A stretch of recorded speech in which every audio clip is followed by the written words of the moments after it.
Everything we're doing now is to prevent the pain and suffering of the tragedy of Ukraine from being repeated in our scenario in Taiwan. The PRC government has no right to decide or define how we engage with the world. We are a globally connected society today. And I think the people of Taiwan desire to have friends. We will continue to try to make friends. Hi, how are you? Ellen Diekmeyer with the AP. Yeah, it's nice to meet you. Very welcome. Thank you so much for sitting down with the Associated Press. We're very interested. This is an important time for relations. I know that there have been lots of parallels drawn between the situation in Ukraine and, you know, the situation in Taiwan. What, as you watch events in Ukraine, and as other Taiwanese leaders watch events in Ukraine, what lessons are you drawing there? Everything we're doing now is to prevent the pain and suffering of the tragedy of Ukraine from being repeated in our scenario in Taiwan.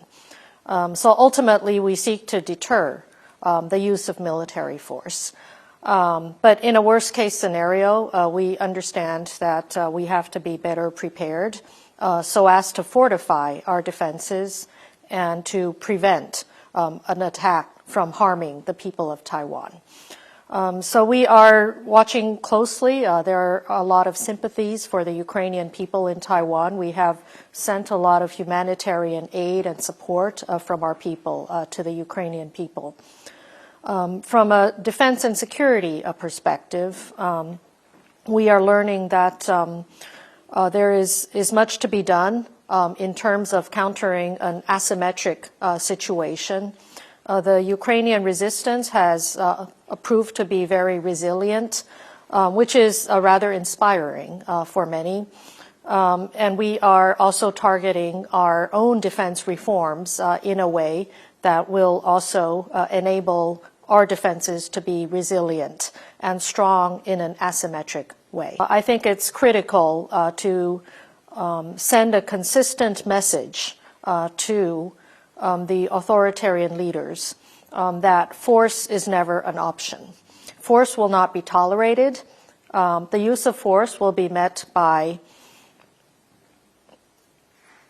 a strong international response, including consequences on the party that initiates such unprovoked military force. The U.S. for decades now has had the policy of strategic ambiguity, where it leaves ambiguous whether its military would respond if China were to attack Taiwan.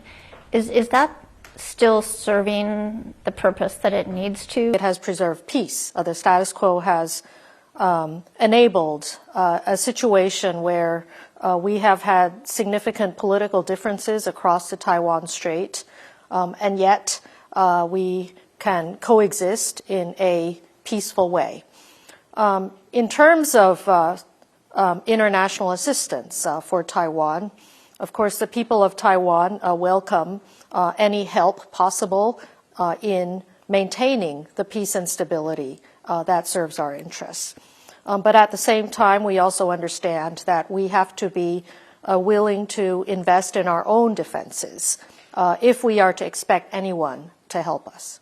Should House Speaker Kevin McCarthy visit Taiwan while he's in office as House Speaker? Well, that will be his decision, but I think ultimately the people of Taiwan have welcomed visitors from around the world. Taiwan is encountering a situation where we are constantly facing China's suppression of our international space.